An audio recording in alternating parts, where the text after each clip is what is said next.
ॐ वाङ् मे मनसि प्रतिष्ठिता मनो मे वाचि प्रतिष्ठितम् आविराविर्मयेधि वेदस्सम आणीस्थः श्रुतं मे मा प्रहासि अनेनाधीतेनाहोरात्रान् सन्दधामि ऋतं वदिष्यामि सत्यं वदिष्यामि तन्मामवतु तद्भक्तारमवतु अवतु माम् अवतु भक्तारमवतु भक्तारम् ॐ शान्ति शान्ति शान्तिः हरिः ॐ Om. May my speech be accorded with the mind. May my mind be accorded with the speech. O self-effulgent one Brahman, reveal thyself to me. May you both speech and mind be the carriers of the highest truth to me. May not all that I have heard depart from me. May I be able to join day and night through this study. I shall utter what is verbally true. I shall utter what is mentally true. May that Brahman protect me. May that Brahman protect the teacher. May that protect me. May that protect the teacher. Om, peace, peace, peace be unto you all.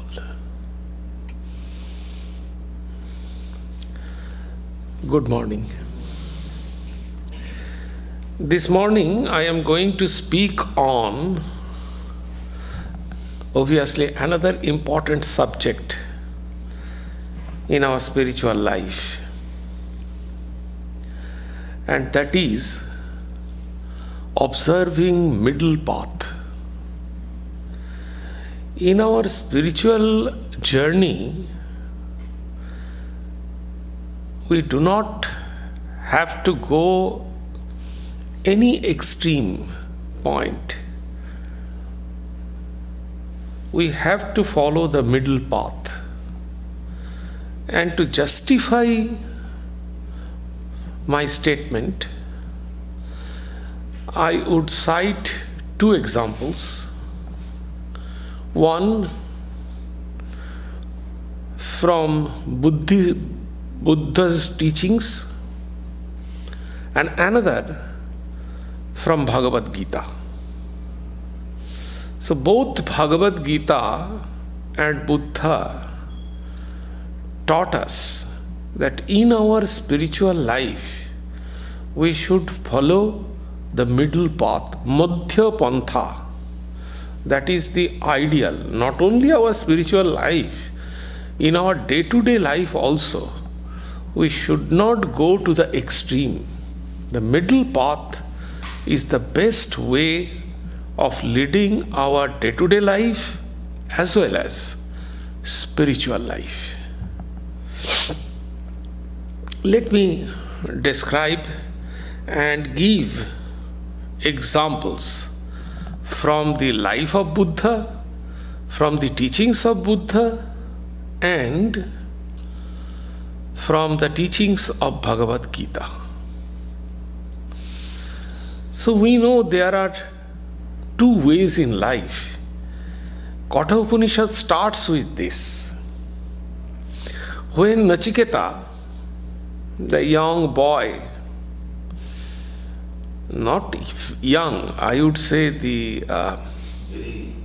little boy, 7 years, some says 5 years. So this little boy, he went to Yama and he asked 3 questions. He asked 3 questions means Yama gave the boon for asking 3 questions. Why? Because he waited at the doorstep of Yama for 3 days. And Yama says that it is the Brahmin's son, and at the same time he is carrying fire. Fire means fire in his heart for knowing. He was a burning spirit. His spirit was so intensified and so one-pointed that Yama also showed him respect. He waited. He did not take a single drop of water for 3 days. Why? Because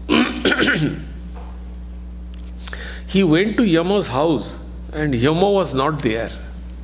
So without asking, without the permission of the owner, he did not take anything, not a single drop of water. That was the custom.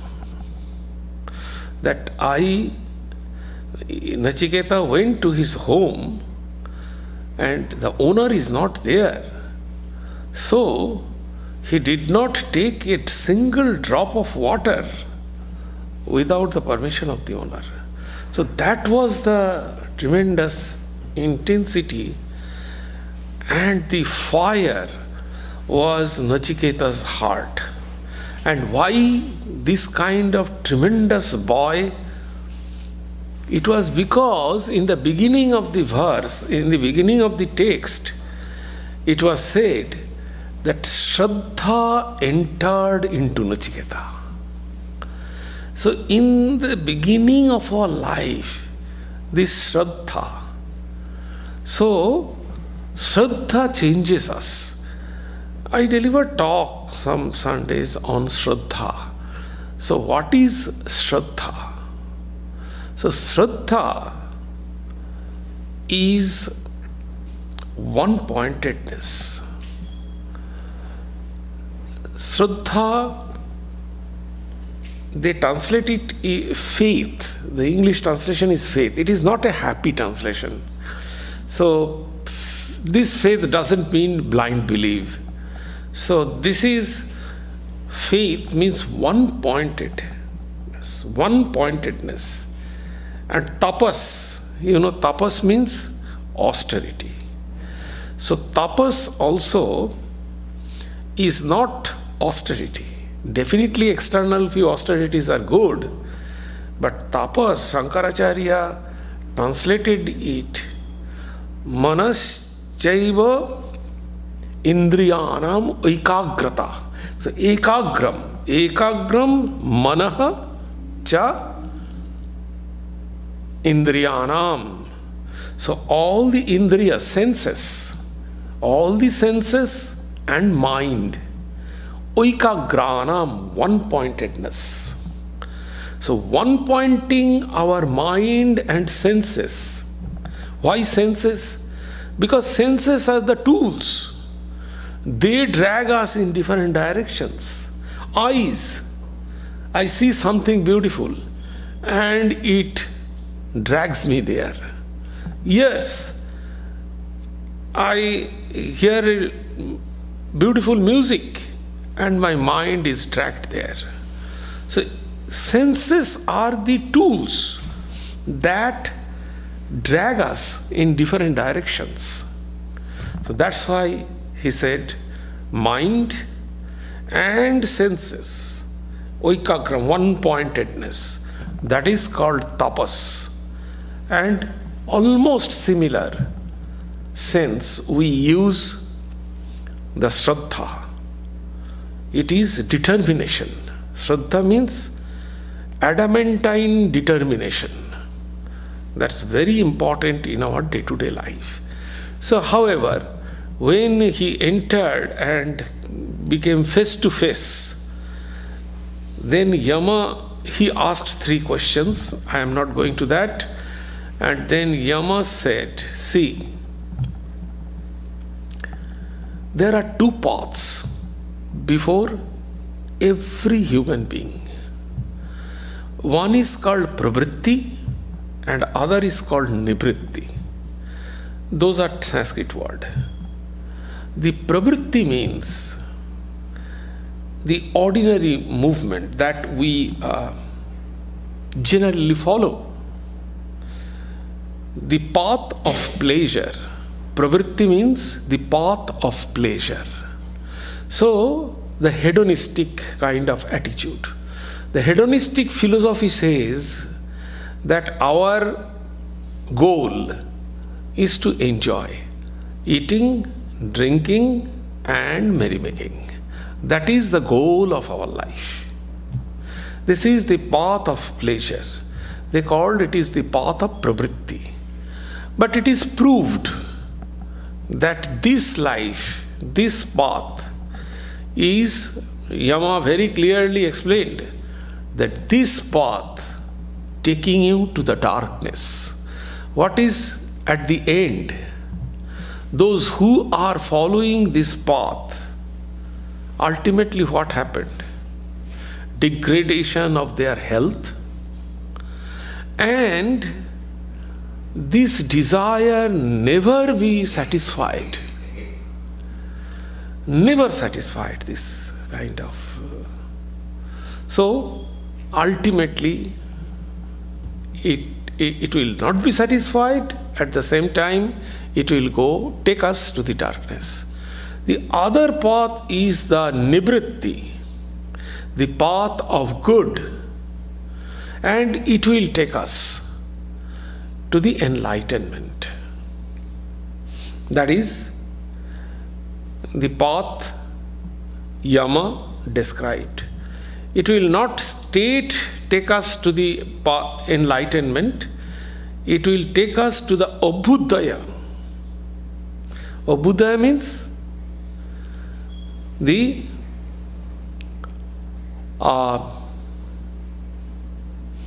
well-being, the success, and through that it will take us to the nivritti.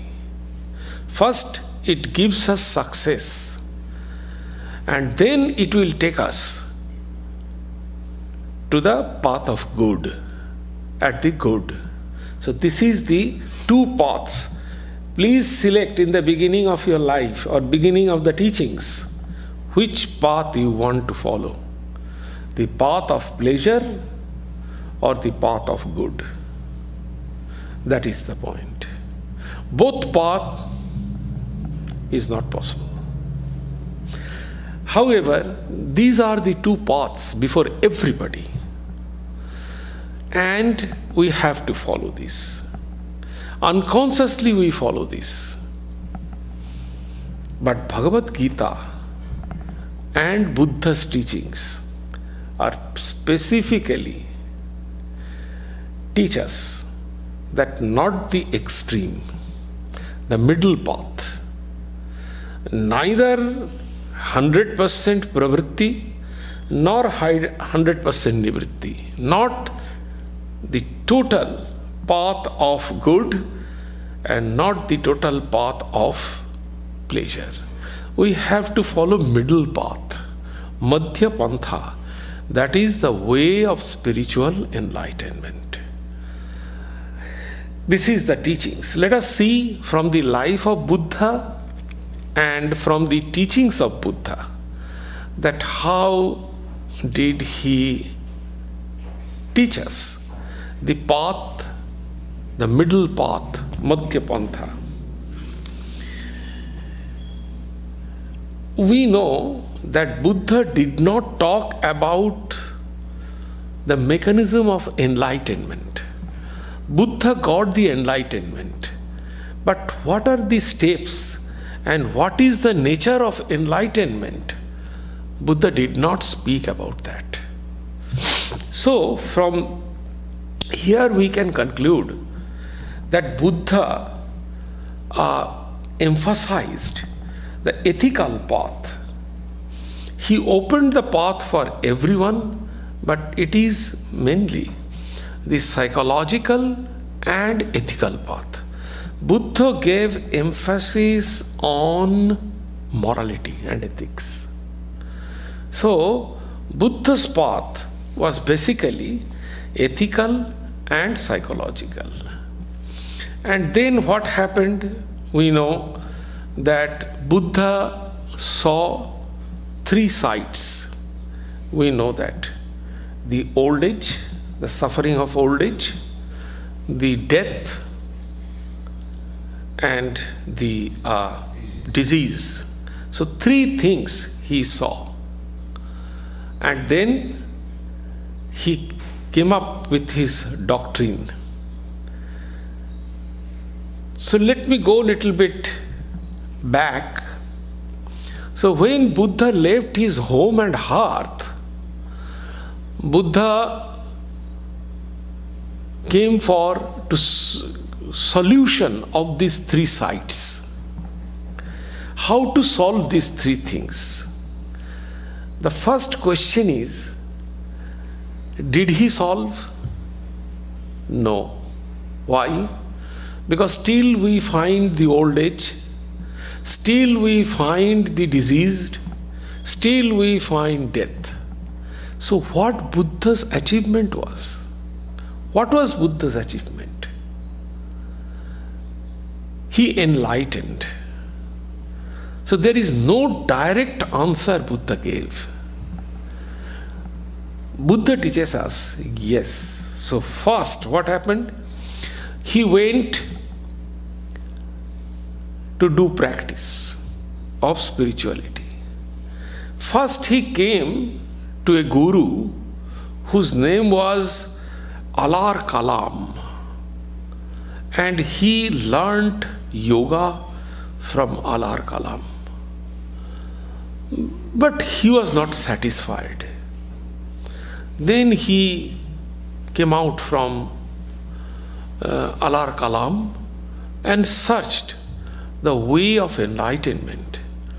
Then he met 5 mendicants, and then he started his spiritual journey with them. They were tremendous austere. So Buddha started fasting and he became like a skeleton. So Buddha did tremendous austerity, but Buddha was not satisfied. So he came out. It was also very beautiful. In his life, if you go through Buddha's life, you can find when Buddha was 4 years, there was some incident in the palace and all were busy. Buddha alone was sitting under a wood apple tree, and suddenly he felt an ecstatic feeling, and that was all. He searched that kind of peace and that kind of feeling throughout his life. So definitely, how could he understand that he is not satisfied with Alar Kalam's teachings? How could he find that he is not satisfied by the austere practice along with these 5 mendicants? Because the benchmark was his experience, that particular experience. He was searching for that experience. Now, he came to another guru. It is Uddaka Ramaputta. And then he learnt spiritual. But still, he was not fully satisfied. Then he could understand that neither the full relaxation nor the extreme austerity, both is not good for spiritual journey. So he started the middle path. And then we all know that in Bodh Gaya, under the Bodh tree, he got the enlightenment. And alone, none was there. So alone, he got the enlightenment. So this is, in very short, his life. So from his life, he learned the Madhya Pantha, the middle path. Secondly, from his teachings. So, when he got the enlightenment, he was coming down, and in Sarnath, very close to Benares, Sarnath, he met those 5 mendicants. They were austere. And when those 5 mendicants, they saw Buddha, immediately they could understand that it is not that person, it is a different person. Although the same person, but it is a different one. So immediately they fell down at the feet of Buddha, and Buddha gave them the first sermon in his life in Sarnath. And it is called Dharma Chakra. So the wheel of righteousness, Buddha started his wheel of righteousness at Sarnath among those 5 mendicants. And what was his teachings? The first teachings, the 4 Noble Truths. That was his teachings. What was the 4 Noble Truths? We all know what was the 4 Noble Truths.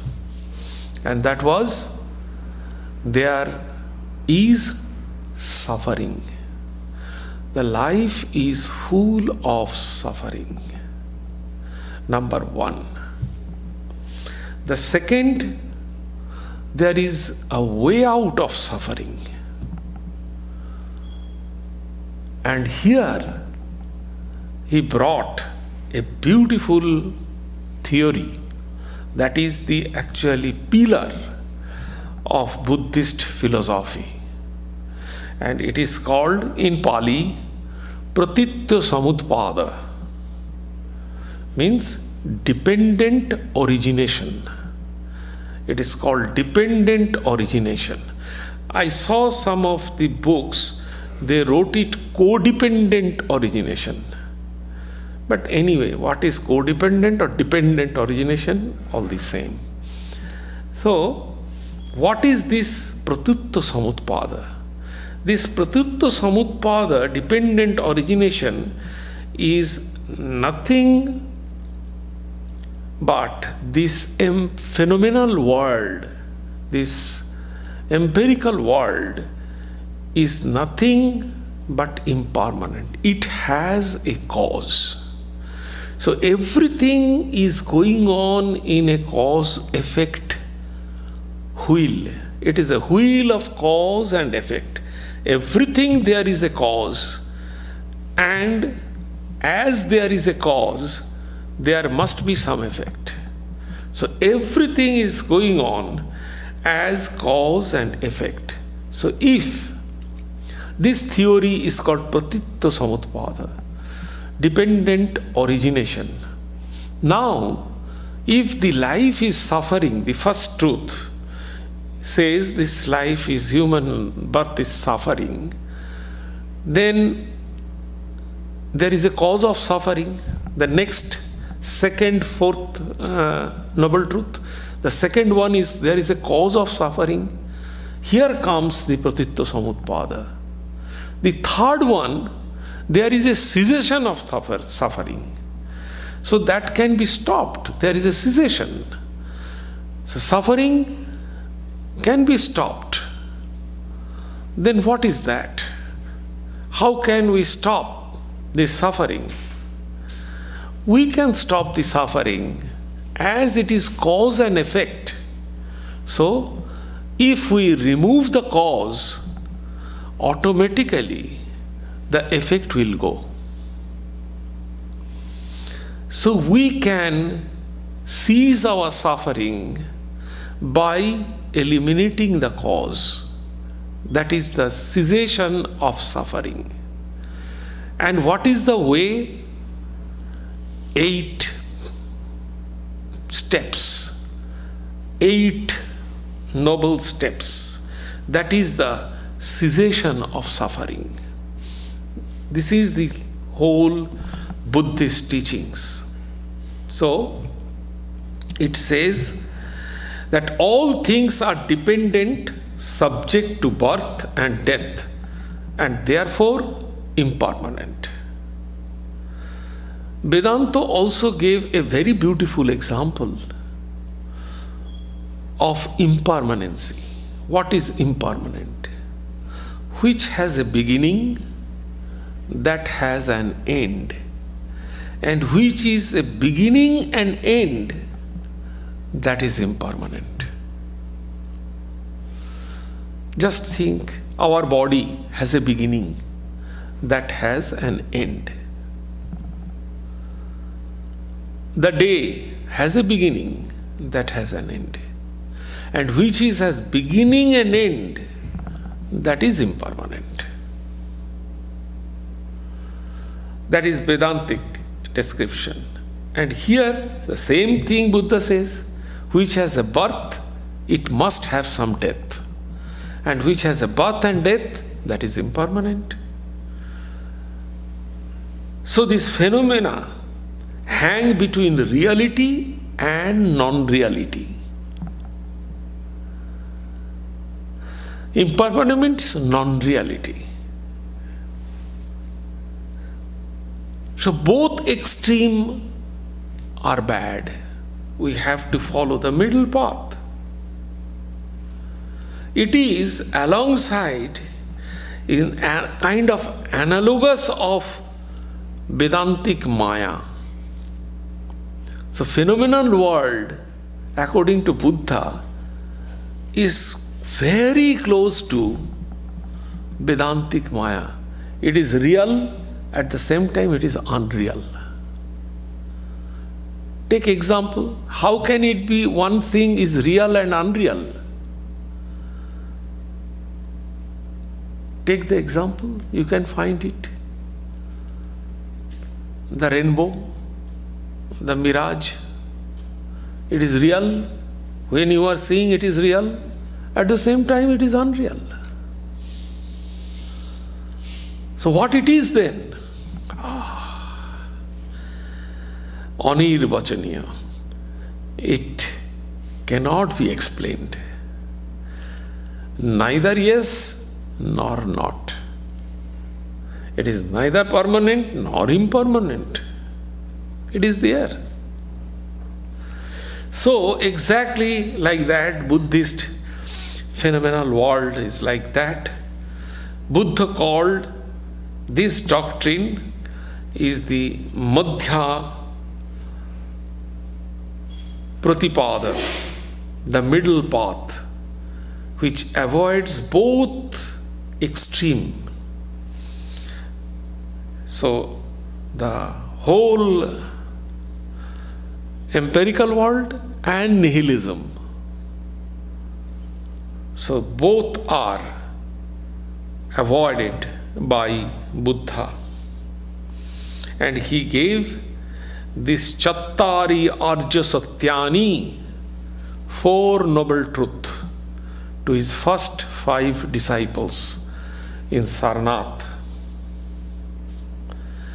And then these 4, what he said, the suffering springs from the tendency of ego and impelled by ignorance. So the cause of this is ignorance. And then he gave his 8 paths. We know that these 8 paths are the right view, right resolve, right speech, right conduct, right livelihood, right effort, right mindfulness, which is called Samyak Smriti, and then right concentration. So these are the 8 things based on basically psychology and ethics. This is the Dharma Chakra. And this is called Purvatana Sutra. There are many sutras are there. And these are Purvatana Sutra. So this is basically Buddhist teachings. If I read, Buddha says, these 2 extremes, mendicant brothers, he called them mendicant brothers. These 2 extremes, the mendicant brothers, are not to be approved by him who has withdrawn from the world. Which 2? On the one hand, one which is linked and connected with lust through sensuous pleasure and is low, ignorant, vulgar, ignoble, and profitless. And on the other hand, that which is connected with self-mortification and is painful, ignoble, profitless. Avoiding both these extremes, the middle road, Madhya Pantha, bring insight, bringing knowledge, leads to tranquility, to highest knowledge, to full enlightenment, to peace. And what middle road leads to peace?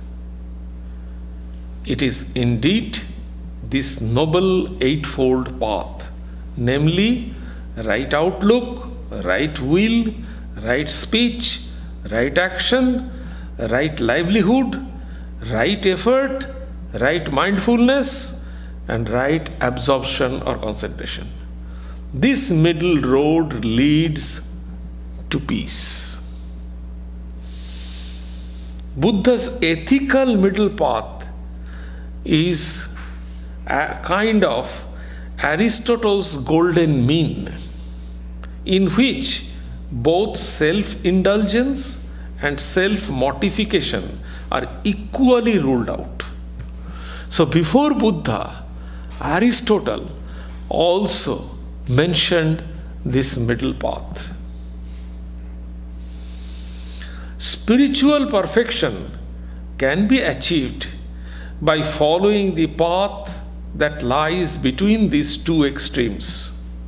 Buddha said, middle way enlightens the eyes, enlightens the mind, which leads to rest, to knowledge, to enlightenment, and to nirvana. That is Buddha's teachings. Beside this, Buddha gave, when Buddha was dying, one of his disciples, not Ananda. Ananda was the disciple. He asked the last question. But one of the disciples, most probably his name was Shubha, he went to Buddha and asked, you are going, so what you are living for us? This is a very, honest question. What are you living for us? Buddha said, don't bother, I am going. I will live with my teachings. No, my teachings are nothing but me. And what are those teachings? 5 Shilas.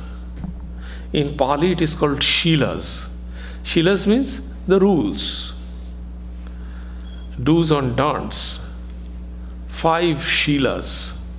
So besides Buddha's teachings, there are 5 Shilas. What are those Shilas? Non-killing, non-stealing, non-lying, non-intoxication, and non-sexual misconduct. These are the 5 Shilas. Buddha said, these are me, follow these 5 Shilas. So this is middle path. See?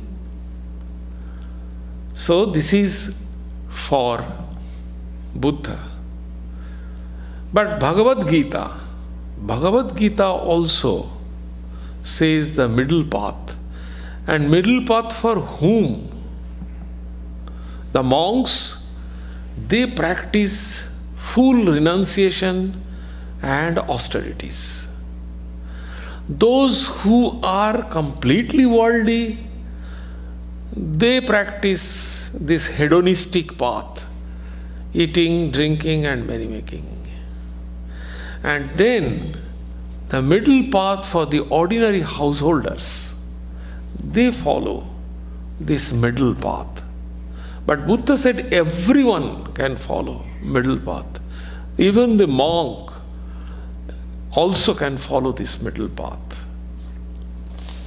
And what Bhagavad Gita says, verse number 16, 17, in chapter 6, Bhagavad Gita very carefully says, Natu snaknastu yoganti na cha oikanto manasnataha ashnata na oti ashnata, not extreme.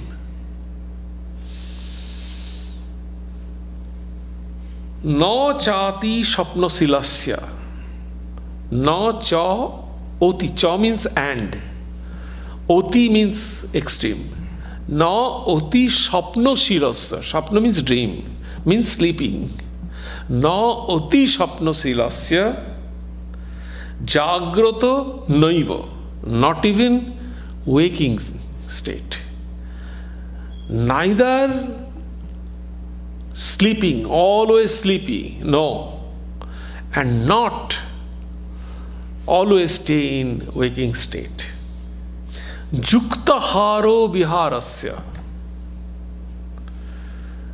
moderate eating and drinking. Jukta chestasya karmasu, neither extreme work nor complete workless.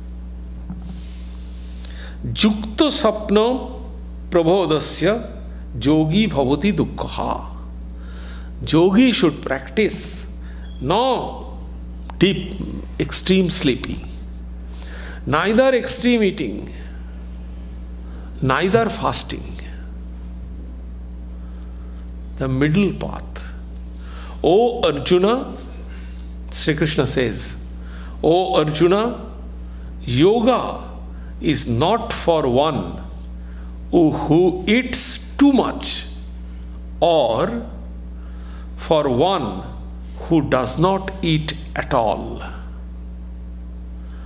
Neither for one who habitually sleeps too long, nor surely for one who keeps awake.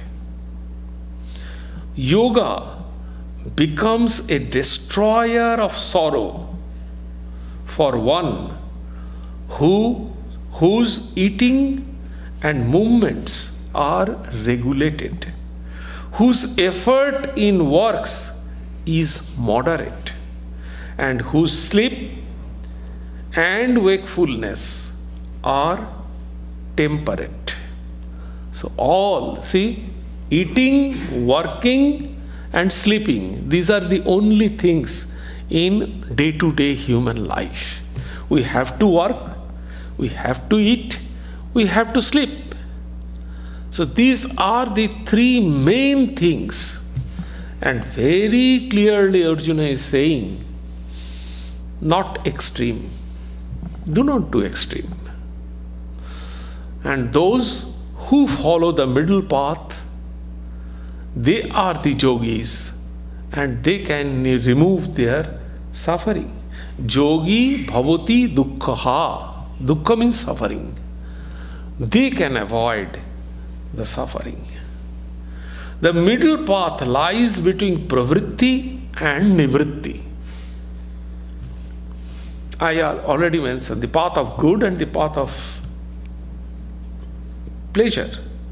Pravritti is the path of sakarma, Gita says. So work is two types.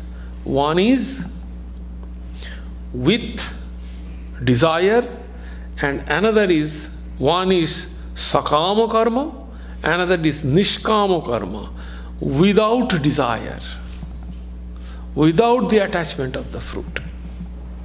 So both are there. So we have to do the middle path. Again here, we have to do the middle path. The Gita teaches, and here comes the pratitya samutpada. Gita says very clearly what is the cause of our work.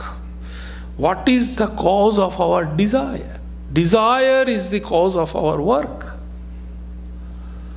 Only desire. And here comes the pratitya samutpada again. The cause of desire, what is the cause of desire? If we remove the cause of desire, desire will go. Ignorance. Ignorance is the cause of desire. So we have to remove the ignorance.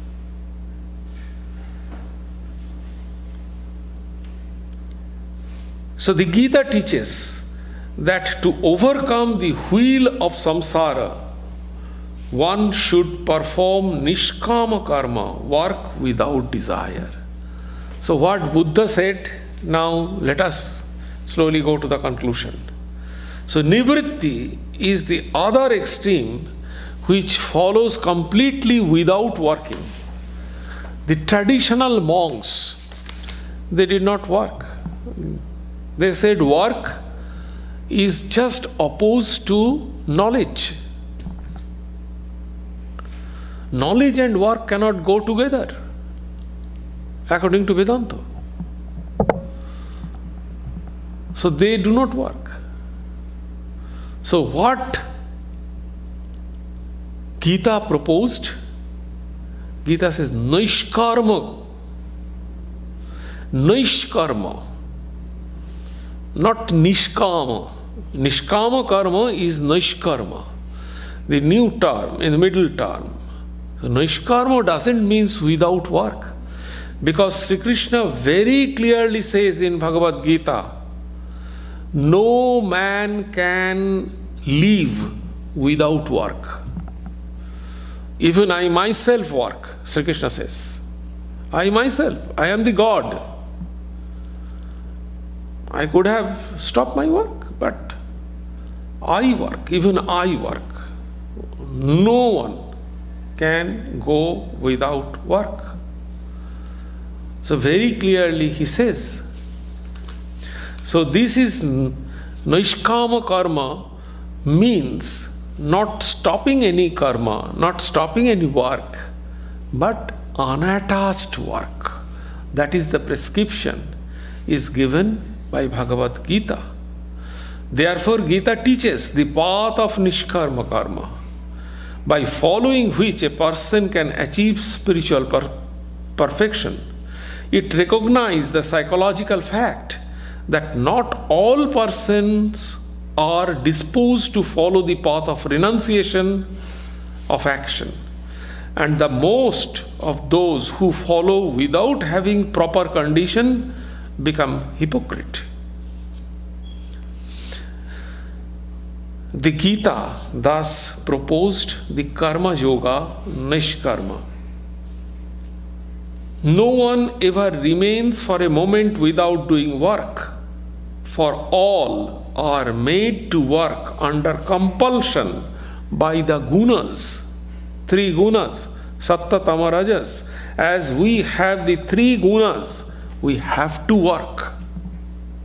This guna impel us to do work. Sri Krishna also says, karma is superior to non-karma. Very clear. Karma means work.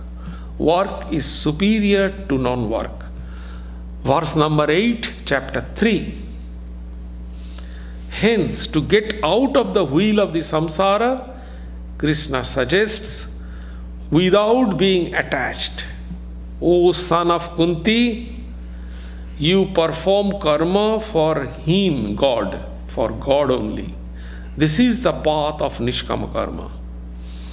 It is not negativism, asceticism, or escapism. It is a path in which karma is performed but with detachment. It is the middle path. Gita suggests. Now, if we conclude, see what is the similarities between the Buddha's teachings and Bhagavad Gita's teachings. Buddha's main teachings and central theme is, we can find the same as Bhagavad Gita. In the doctrine of Pratitya Samutpada, the dependent origination, Buddha considers what is the cause, why this causal effect chain becomes existent, because of ignorance or because of tanha, desire. Tanha means trishna, thirst. Thirst means desire. So everything is coming from desire. And from where desire comes? There must be a cause. The cause is ignorance. Again, ignorance. Bhagavad Gita is also explaining that desires is the mother of all work. With desire, desirous work. So, why desire is coming? From ignorance. The same teachings. It is said, so desire are stated to be the root of bondage, suffering and rebirth. Both Buddha and Gita shows us that the path of supreme goal of life. What is the supreme goal? Buddha said nirvana. Go out of this cause and effect. Go out of Pratitya Samutpada chain. Buddha called it nirvana. And Bhagavad Gita also says, go out of this vicious cycle of birth and death, birth and death. Buddha called it Pratitya Samutpada, dependent origination, and Bhagavad Gita calls it the vicious cycle of birth and death, birth and death, birth and death. And Bhagavad Gita calls it Brahma Nirvana. Buddha called it only Nirvana, and Bhagavad Gita called it Brahma Nirvana. Again, both Buddhas and Bhagavad Gita approaches the problem of spiritual life are definitively practical. It can be sorted out. It is not that impractical. It is practical. We can get out of that. It is verily practical. Considering the value of middle path, it can be said that neither too much intellectuality nor too much sentimentality, neither too much jnana nor too much bhakti. The middle path. That is what Gita and Buddha suggested. Now, I shall conclude with Sri Ramakrishna. What is the stand of Sri Ramakrishna? Sri Ramakrishna says that if you have to do anything, tie the jnana at the corner of your cloth and go in the path of bhakti. So that is what Sri Ramakrishna says, the samuchaya, the syncretism of both bhakti and jnana and karma. Bhakti, jnana, karma. knowledge, devotion, and work. Work means obviously desireless work.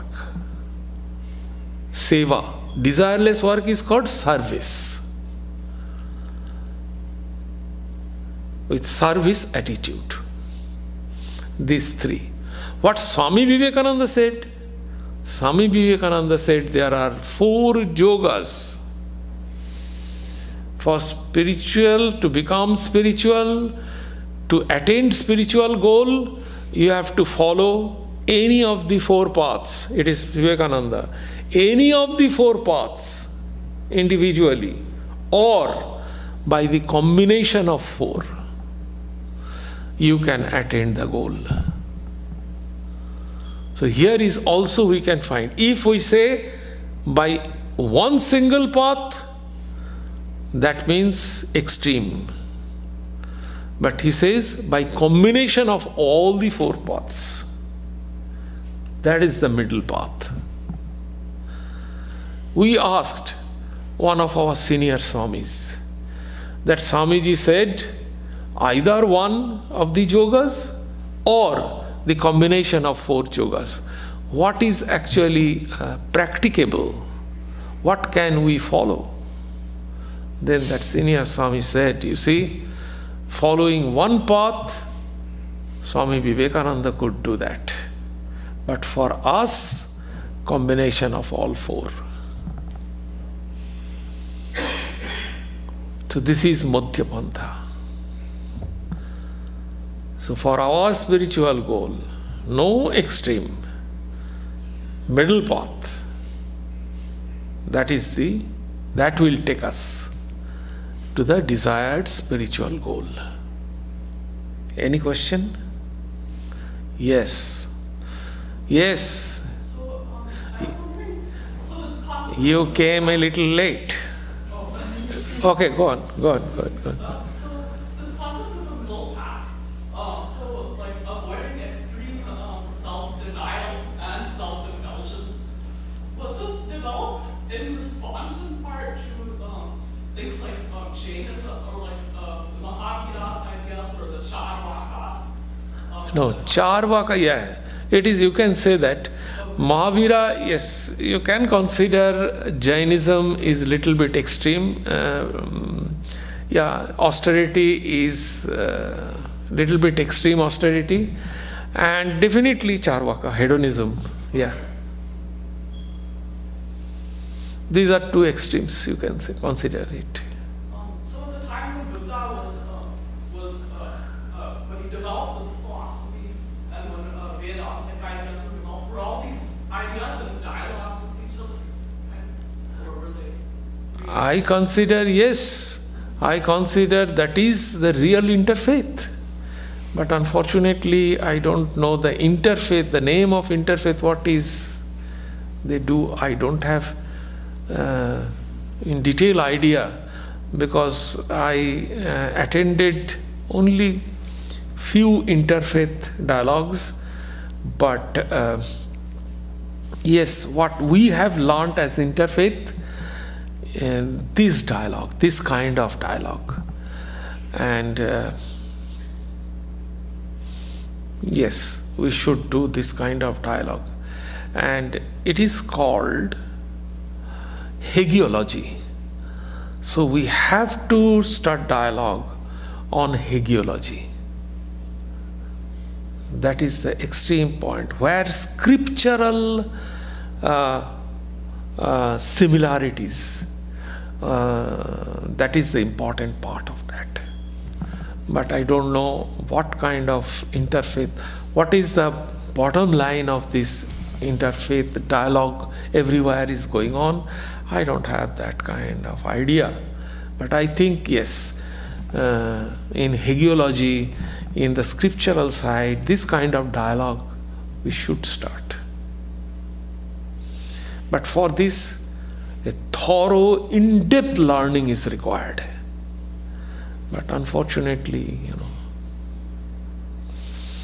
so you people, you have studied philosophy. I am telling you the question, who asked this question. You people, you should start, because you studied philosophy. So you people should start this kind of, culture. Any other question? And we should appreciate actually another one of our devotees' son. He also passed out from UC Berkeley.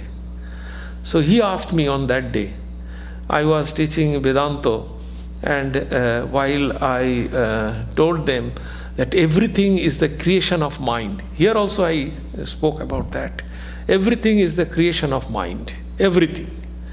So Descartes also, he mentioned this, that what we think, that we create.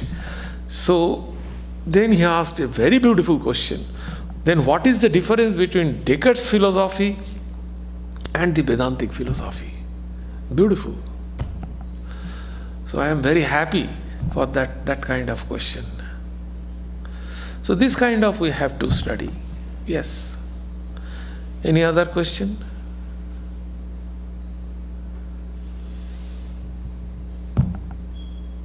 Thank you.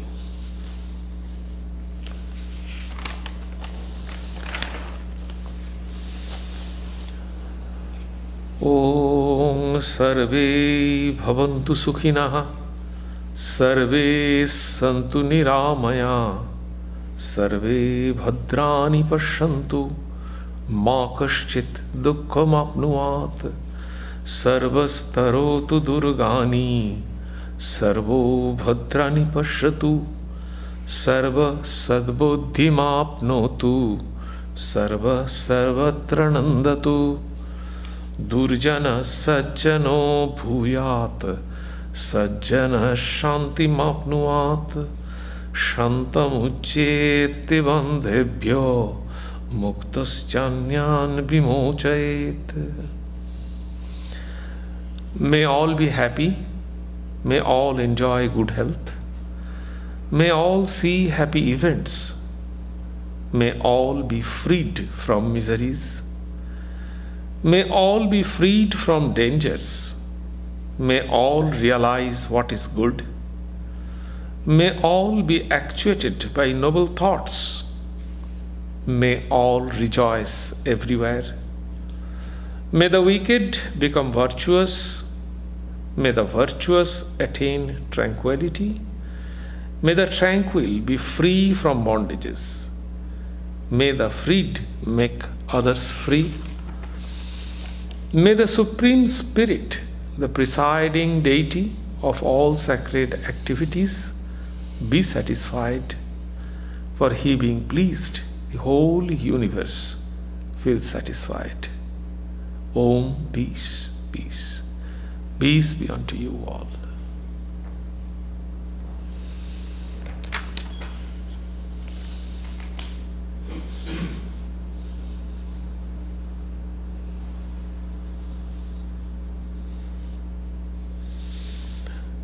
As usual, tea and coffee will be served in our Turiyananda hall, which will be followed by Prasad Lanchan. You all are invited. And secondly, we will have our annual program, that is the whole day spiritual retreat on 4th of July from 10:30 to 4:30. Here there will be the lunch break in between, and the theme of that retreat is the gift of Swami Vivekananda from liberation to liberty. That is the theme, and there will be the speaker will be the 5 monks and one professor S, I think Shubhrato, his name, Chattopadhyay. He is actually the professor, emeritus professor of physics from UC Berkeley. So he will speak Swami Vivekananda and spirituality. And he worked in Sharn also. He worked in Sharn. So he will deliver the speech also. And there will be some musical program, there will be some meditation. So the cultural program, musical program will be performed by one of the disciples of Pandit Shiv Kumar Sharma. He will play here the santur. So there will be santur playing. So I request you all, with your family, friends and acquaintances, to attend 4th of July retreat. Thank you.